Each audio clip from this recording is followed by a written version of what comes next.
Assalamu alaikum wa rahmatullahi wa barakatuhu. Құрметті көрермендер, құрметті менің халал ASMR каналымның тұрақты және жаңа көрермендері, қалайсыздар? Жағдайларыңыз жақсы ма? Мен альхамдулилля, барлығы керемет. Құдайға шүкір. Енді жаймен жүріп жатырмыз, өмірімізді сүріп жатырмыз. Құлшылығымызды етіп жатырмыз қолдан келгенше. Ал бүгінгі біздің жаңа шығарылымымызда сіздермен біз менің жаңа микрофоныма шолу жасайтын боламыз. Яғни распаковка дейді. Распаковка жасаймыз, және де микрофонды ашып көреміз, және де қосып дыбысын тексеріп көреміз. Өйткені мен осы уақытқа дейін басқа микрофон ASMR-ге қанша лайықты емес микрофонмен пайдаланып келген екенмін негізі. Яғни ол петличкалық микрофон дейді ғой. Алдын проводной болған, қазір енді сымсыз петличка. Петличка деген білмейтіндер болсаңыз айтып қойын. Жағаңызға іліп қоясыз да ғана сөйлей бересіз ғой, яғни бір сөз айтқанда. Сондай микрофонды пайдаланып жүретін едім. Енді комментарийлерді оқып қарасам, бауырым мысалы микрофонды жаңартасың ау, немесе басқа микрофон аласың ау деген сияқты бір комментарийлерді оқып қалдым. Сол комментарийлерді тыңдай келе, ойлана келе, өзім бір микрофонға, яғни әйтеуір емес, ютубтан жақсы обзорларды, әртүрлі обзорларды көріп, орыс тілді ең жақсы өзіме ұнағанына тапсырыс беріп, ол тапсырыс келіп тұр үйге. Енді соны өздеріңіздің көз алдарыңызда распаковка қыламыз, иншалла. Сол жалпы айтқанда, енді бұдан былай сол микрофонмен видеоны түсіретін боламыз. Өйткені петличкалық микрофон ол ASMR-ге онша келмейді екен менің түсінгенімде. Өйткені негізі алдын айта кете сайын, алдын мен ASMR-ге кіріссем бекен деп жүрген кезде біраз ASMR видеоларды көргенмін. Сол кезде петличкамен де түсіргенде көргенмін, әжептәуір болып. Содан ойлағанмен осы ыңғайлы ғой, іліп қоясың да сөйлей бересің деп. Басында сымды петличка алғанмын, кейін оның орнына сымсыз петличка алдым, әжептәуір қымбат. Ол жайында негізі қандай менде құрал жабдықтар бар, ол барлығын бірдей жинап, өзімнің бүкіл құрал жабдықтарыма осы уақытқа дейін жинаған бөлекше видео шығарамын иншалла. Оны күтіңіздер. Ал бүгінше жаңа менің алған, сатып алған микрофоныма обзор, шолу, шолу обзор. Бірінші қазақша айтайық. Ал онда бісміллә, кеттік. Міне микрофон. Түрі мынандай, моделі маркасы, бірінші маркасына дейін. Маркасы Fifine. Обзорларда біреулері Fifine деп оқып жатыр, біреулері Fifine деп оқып жатыр. Енді менің ойымша ең дұрысы Fifine болады. Fifine деп оқыған ең дұрысы болып саналады. Бірақ бұл не маған білдіреді? Бұл ағылшын тілінде жаңылыспасам бұндай сөз жоқ негізінде. Мен іздеп те көрдім негізінде, өйткені бірінші рет оқып көрген бұндай сөзді. Сөйтіп маманымын ғой, мен ағылшын тілін білесіздер ғой. Бірақ интернеттен де іздеп көрдім, бұл ағылшынша сөз емес екен. Білетін болсаңыздар айтыңыздар қандай мағына білдіреді. Жалпы яғни айтқанда марканың атауы Fifine, ал моделі қандай болады? Әз көстеміздерге міне моделі Fifine K690, яғни Fifine K690, біреулер K дейді, мақұл. K690. Осы микрофонға қазір шолу жасайық. Ал бісміллә, ашайық екен. Ашпай тұрып көрейікші, айналада не бар екен, коробкасын сыртынан көрейік. Understand your voice better.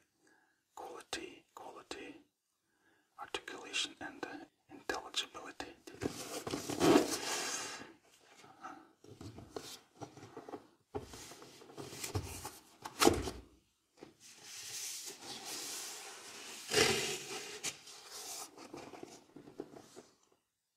Мына жерде енді ең бастағы дейді ғой, өзінің характеристикалары ғой.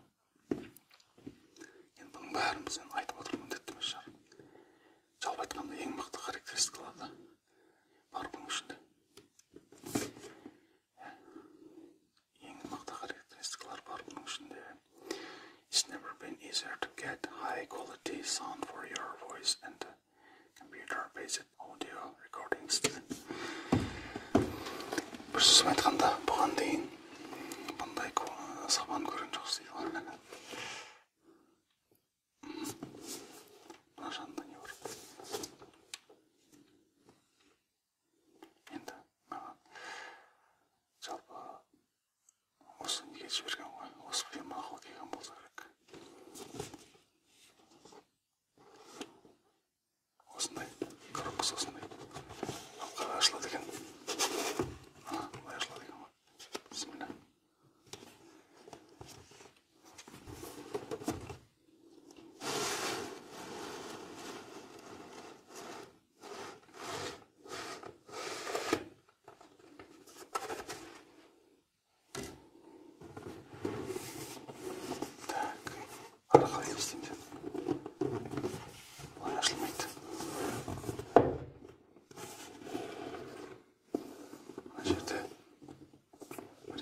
бағасын айтпадым ғой. Бағасы 42 мың теңге. 49-42, ең азы 42. Ең жоғары бағасы 49 болып тұр. Әрине ең азын алдым, ең арзанын алдым. Мына жерден ағылшын тілінде қалай қосу керек? Бәрі жазылған ғой, түсінікті айтпаса да. Ашып көре салайықшы. Мындай кең сияқты ғой.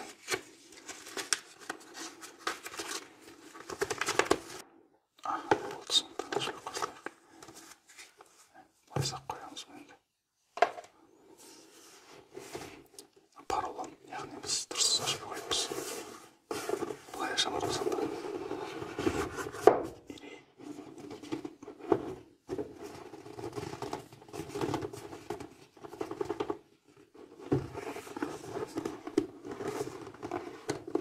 Жоқ, дұрыс ашқан екен ғой. Бетін паролонмен жауып қойған екен ғой.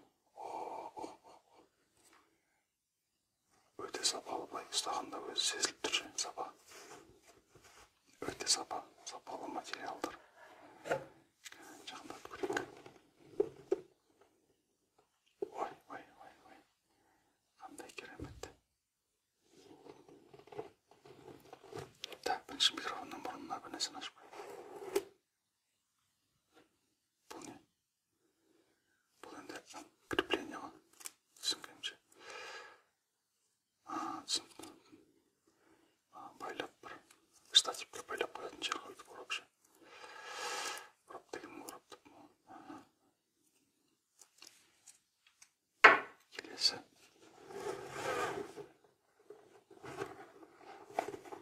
Егіз көрінбей жатыр ғой, свет жағайындағы. Одан бітір свет қойын. Тағы да қойын.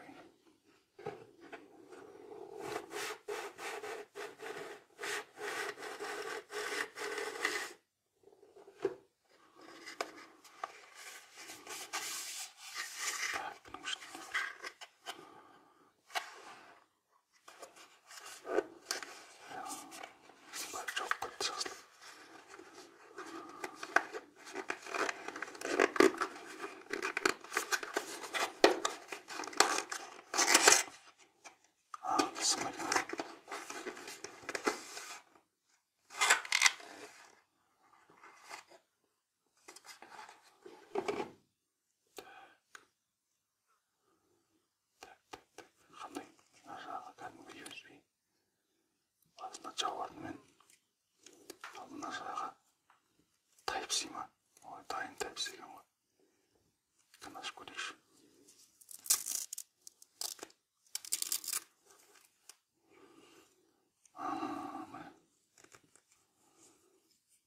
Сразу телефонға тығылып қойып қойған екен ғой.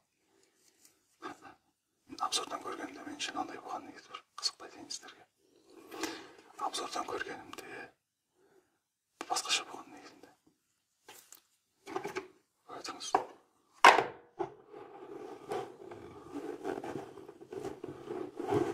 Обзордан көргенімде ше, обзорлардан. Мына жақ Type-C емес тұғын негізі. Мен маған басқасын сап жүрген ба? Жоқ. Кәдімгі Type-C қонағы. Мен сол үшін андай переходник алдым ғой, мен ақымақ. Қазір көрсетем мені. Обзордан көргенімде мына жағы мини USB тұғын, яғни бұрғандар қосатын еққа. Микро USB-ден де алдын мини USB деген болатын еді ғой. Сондай мен тұғын бұл жерде. Ал мына жағы осылай болған екен, мен бүйтем дедім де ше. Ағаны бүйтіп қосып жаңағыдай. Қосып одан телефонға тығып мына жағын мини USB-мен тығылады деп қойған планмен яғым. Бірақ негізінде бір айта кетерлігі, ол обзорлардың шыққандарына 2 жыл болған видеолар ма негізі. Мүмкін қазір енді бұл модельдің шыққанына да біраз болды. Бұл рестайлинг сияқты бір версия шығар мүмкін. Енді Type-C қазіргі заманның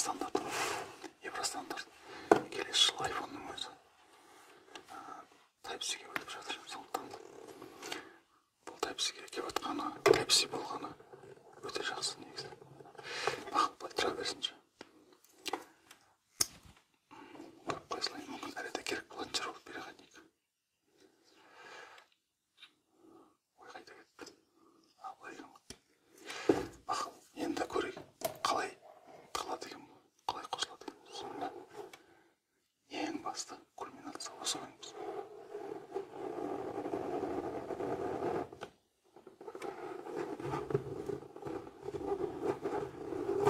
Ой, кешіріңіздер.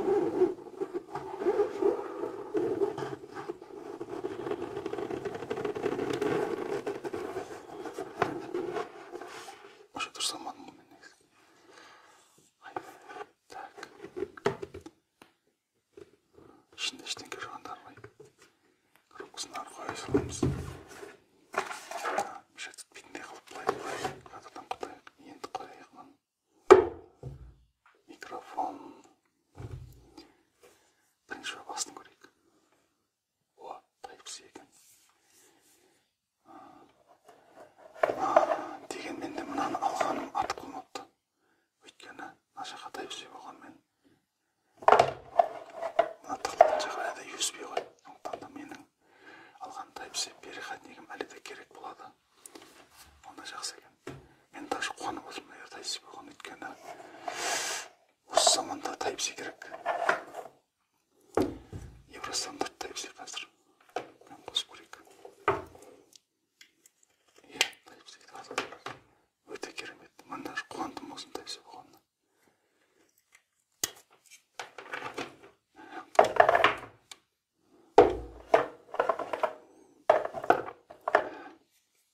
Достар, ауыр кәдімгідей көрініп тұр ғой. Саба ше. Қатырып қойайын. Айтсаң айналып кетіп отыр ғой. Кәдімгі металл ғой. Пластик емес та, металл. Кәдімгі көрініп тұр, сапалы зат екен. Кәдімгі сборка бар ғой, жер шықыламайды. Кәдімгі ұстаған кезде кәдімгі приятно, маты ғой, маты. Ой, қандай керемет. Бүйтіп қойып қоясың, аған сөйлей бересің. Бұл негізі мен іздеген кезде бұл микрофонды жайлы ютубтан лучший деген микрофон для ASMR дегенде осы шықты ғой, топовый болып. Көрдіңіз бе? Сондықтан бұл ең мықты болса керек. Так, мына жерде енді не?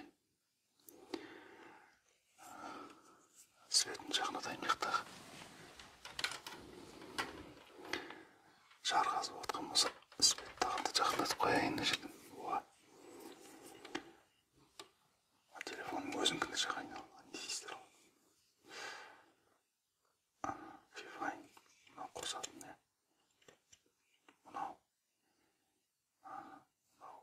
Наушниктің дауысын. Қандай наушник ол? Наушник не үшін керек? Сен видео түсіріп атып, өзіңнің дауысыңды мониторить етіп, яғни бақылап отыруың керек. Мүмкін істемей жатқан шығар, может, демей қалған шығар. Может, бір қатты сөйлеп қойып жатқан шығарсың. Бұрқ-бұрқ кетіп жаңағыдай настройкасын дұрыс қылмаған шығарсың. Сол өзің наушникпен тыңдап отырған кезде барлығын көріп біліп отырсың да, естіп.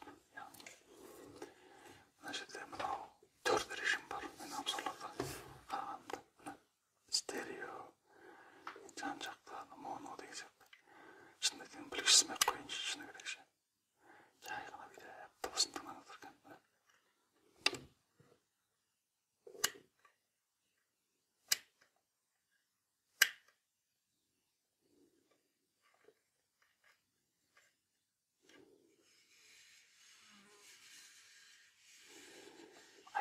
Үйде шыбын бар. Жаңа есікті ашық қалдырып кеткен едім. Біраз шыбын кіріп кетті деген.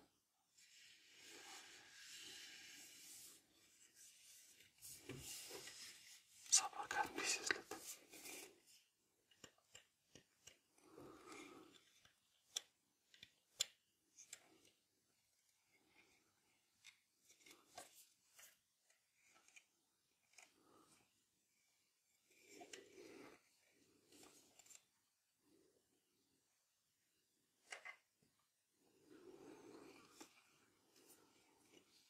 Асты. Мынау ары бері сырып кетпес үшін қойып қоясың да сөйлей бересің ғой. Ассалаумағалейкум деп бүйтіп тұрып түсіре бересің ғой видеоны. Өлтіріп тұрып. Айтпақшы айтагерлерге мен бұған қосып ше, бұған крепление алдым айтпақшы. Оны да қазір көрсетемін. Жаңағы мынаны нерге бұрайсың. Жетесің де оны неға креплениеге бұрайсың да ғана. Наушник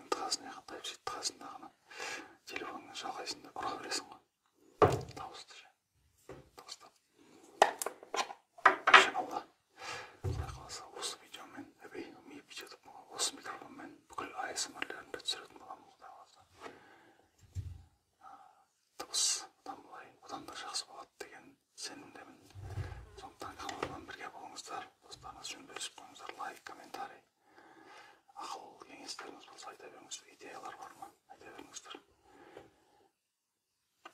Болды. Енді айтпақшы сіздерге жаңағы нені көрсетейін, еді креплениені. Ол крепление мынау. Бұл кісіге де біраз әдемі уақыт бөліп қояйық. Түрі мынау. Алты. Қандай фирма? Maono microphone arm дейді. Ready to play.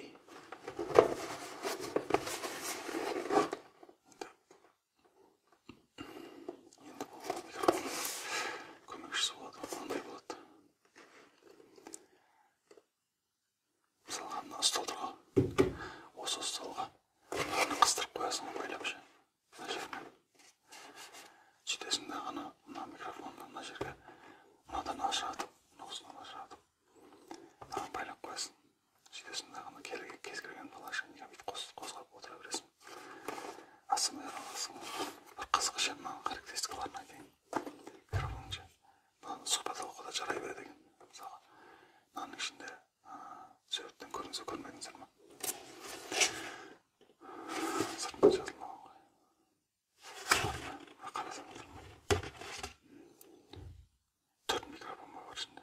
Яғни 4 положение. 3 микрофон бар. Яғни былай еткенде, яғни бір адам мияқтан бір аяғын мияқтан салса, екеуін де екі жақтан тартып отыра береді. Яғни еркін подкаст дейді ғой, подкаст сұхбат баса бересің ғой. Осыдан ұмытып кетпей айтып қояйын деп қалдым. Креплениеге жақсы мән беріп қояйық. Қазір ашып көрейік, бісміллә.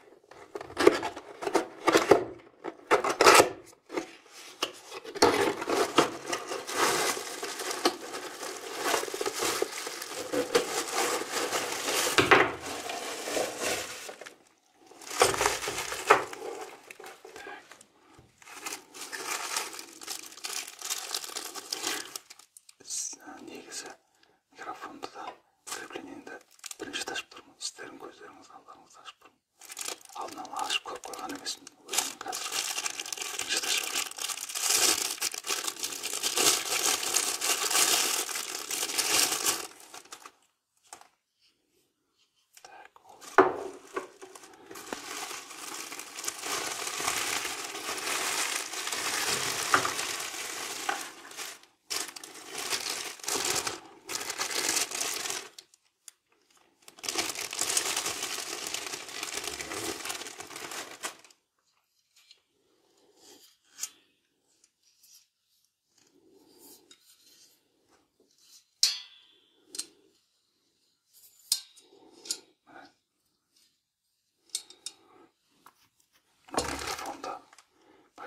Жағы, ал мынау аст жағы түсінгенімше осымен қыстырып қоясың ғой, мына аст жағымен, мына жағы. Енді сіздердің көздеріңізше бұны ағаш, мынау бір екім айтпашы, бәсе түсінбедім. Міне енді түсіне бастадым. Мен қыстырасың бүйтіп. Сөйтіп, мұны кейінірек сәл шығып көрермін. Құрастырып ше. Қазір сіздерге микрофонды қосып, дауысын тыңдатайын. Мынау стойкалармен кейін не ала береміз. Пока что өзінің родной стойкасымен пайдалана береміз. Аларын да бұрысып жата берсін енді. Еркек адам осындай абырсаған жарысады негізінде. Онда жайлап тығып көреміз, бісміллә деп. Алғашқы қосылым. Тайып сөйтіп қосағамыз, бісміллә. Оппа, әдемі кірді. Кадрдың ортасына қоямыз. Ал мына жағын жаңағы переходникті аламыз.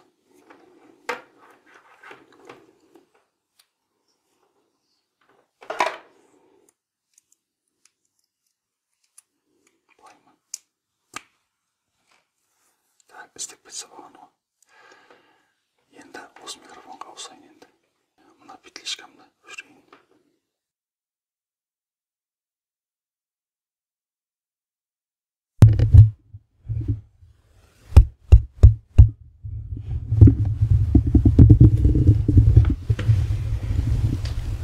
Assalamu alaikum rahmatullahi ve berekatuhu. Өз даусымды өзім тексеріп көрейін. Қазір наушникті қосып аппын ғой. Наушникті қосып отырамын қазір. Ал пока что суырып қайттан өз даусымды тексеріп көрейін. Ал ондай болатын болса, наушникті қостым. Өз даусымды өзім естіп отырмын. Мониторинг жасап бағалап отырмын. Мынау не? Қазір ештеңе естімей қалды. Наушниктің дауысы барынша қойып қоя салайын. Баяғыда көрсек. Мына режимдерді ауыстырсақ қандай болады екен? Қазір қандай режимдер тұрасыз? Ай, өттеңіздер. Қыдыр етіп жалған жатырсыз байламайын. Төбедегі мектеп тұр, яғни микрофон. Жайғап қоясын деңіздер.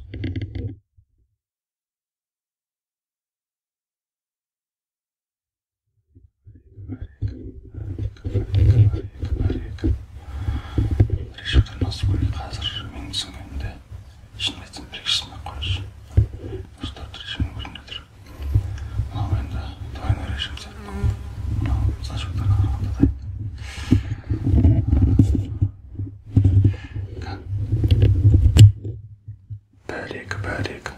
Бәрек. Ал бәрек.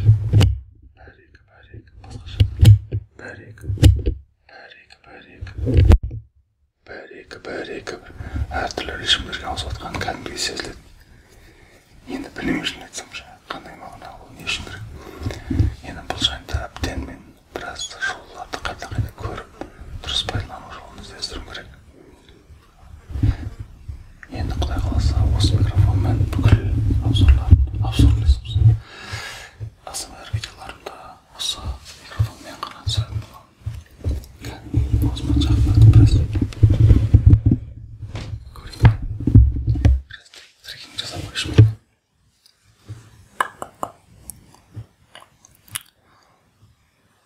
Субханаллахи ва бихамди. Субханаллахил азим. Субханаллахи ва бихамди. Субханаллахил азим. Субханаллахи ва бихамди. Субханаллахил азим. Субханаллахи ва бихамди. Субханаллахил азим. Негізінде бұл микрофонда белый шум дейді ғой, фоновый шум бар. Негізінде бірақ айта кетерлігі, кез келген микрофонда ондай шум бар. Менің мына битлешкемде де ондай шум бар. Әпесі ол қанша 200 мың астам тұрады. Бағасы мынау 42 мың айтты мен. Яғни 40 мыңнан жоғары баға оңай емес оқша негізінде. Әжептәуір баға ол микрофон үшін. Ал менің мына пайдаланып жүрген микрофон 200 мыңнан астам. Бағасы 200 мыңнан астам. Ал соның өзінде фоновый шум бар. Яғни кез келген микрофонда онында бір белый шум болады. Ол болмайтын негізінде. Бірақ мен әр видеомда фоновый шумдарын өшіріп істеп жатырмын, ерінбейше. Негізінде солай істейін ба жоқ? Сіздер қалай ұнайды сіздерге? Фоновый шумды өшірмей қойып қоя салайын ба?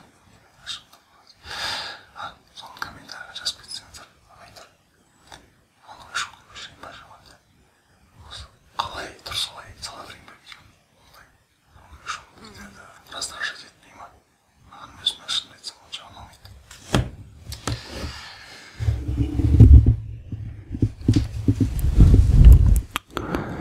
Бір ASMR-шік қосап бір триггерлер жасап көрейік та, триггер деп қойылған.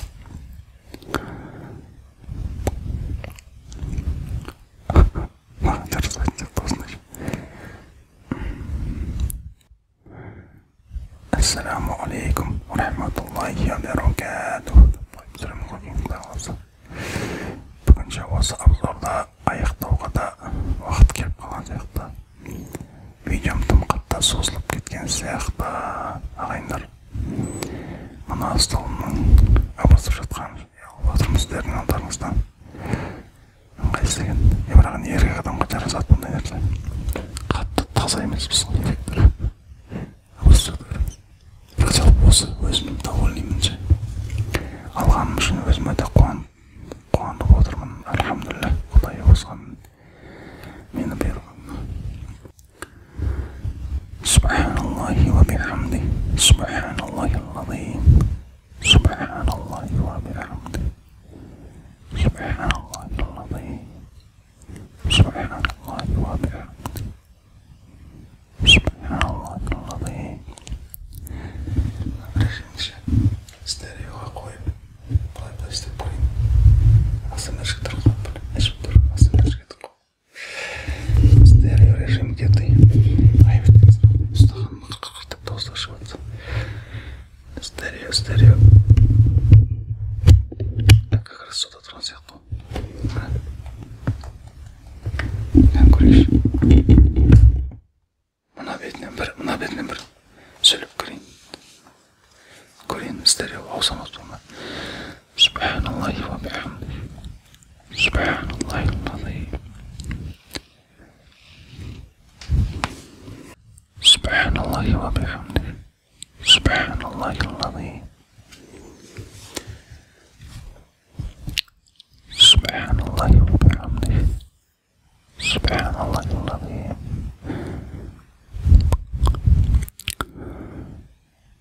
Ал осындай енді халал бар каналына жазылып қойыңыздар, бауырлар, көрермендер. Видеоны осымен аяқтайын. Иншалла, келесі видеомызда менің бүкіл құрылғыларымды алдарыңызға қойып, әрқайсысына тоқталып, бір ұзағырақ видео түсіремін, иншалла. Яғни осы уақытқа дейін қандай микрофон пайдаландым, неге түсіріп келе жатырмын, қандай светтер бар, жарықтар ғой.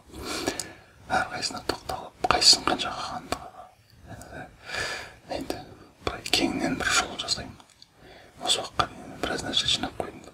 Өзімнің деңгейімде біреулер үшін жай ғана нәрсе шығар, бірақ мен үшін бір қымбат заттар бар. Енді келесіде әрқайсысына микрофондарыма, барлық құрылғыларыма тоқтап арнайы видео түсіретін боламын. Жібер болмаңыздар, және де каналда белсенді болыңыздар. Мына шыбындар қаншыды. Белсенді болыңыздар каналда. Достарымызбен бөлісіп бір айтсаңыздар енді. Мына бір канал бар екен, жақсы бір бауырымыз. Осындай бастаманы бастаған екен. Қолдап жүрейік деп ше. Комментарий шығарыңыз. Мына шыбынға микрофонға қолдайтын мына шыбынға қайта-қайта бар. Ал онда осымен видеоны аяқтайын, бошай бермей. Аман сау болыңыздар, қайда жүрсеңіздер де, не істеп отырсаңыздар да, істеріңізге береке, өмірлеріңізге береке, дендеріңізге саулық, отбасыларыңызға амандық тілеймін.